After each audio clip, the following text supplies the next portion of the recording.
ମୋ ନାଁ ବ୍ରହ୍ମାନନ୍ଦ ବେହେରା। ଗ୍ରାମ ଜୋହଳ, ପୋଷ୍ଟ ପାହାଳ, ଥାନା ମଧ୍ୟ ପାହାଳ।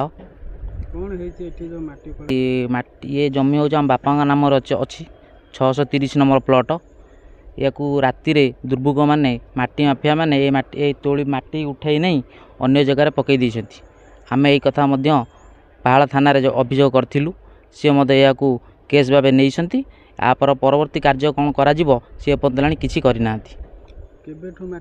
25-26 ତାରିଖ ଏଇ 2 ଦିନ ମାଟି ଖୋଳା ହେଇଛି।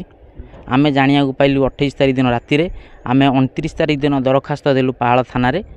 ଆଉ ଏବେ ସିଏ ଆମକୁ FIR 1 ତାରିଖ ଦିନ ଆସିକି ଦେଲେ ଆମକୁ। ଆମରି ଗାଁର ଲୋକ ମଧ୍ୟ ଆ ଦେହରେ ସମ୍ପୃକ୍ତ ଅଛନ୍ତି ବୋଲି ଆମେ ଅନୁମାନ କରୁଛୁ। ନିଶ୍ଚିନ୍ତ ପଦକ୍ଷେପ ପୋଲିସ ଉପରେ ଆମର ଭରସା ଅଛି ବୋଲି ତାଙ୍କରି ପାଖକୁ ଯାଇଥିଲୁ। ସେ ନିଶ୍ଚିନ୍ତ ଆମକୁ ସହଯୋଗ କରିବେ ଏଥିରେ। ପ୍ରାୟ 4 ଗୁଣ୍ଠର ମାଟି ଖୋଳା ହେଇଛି।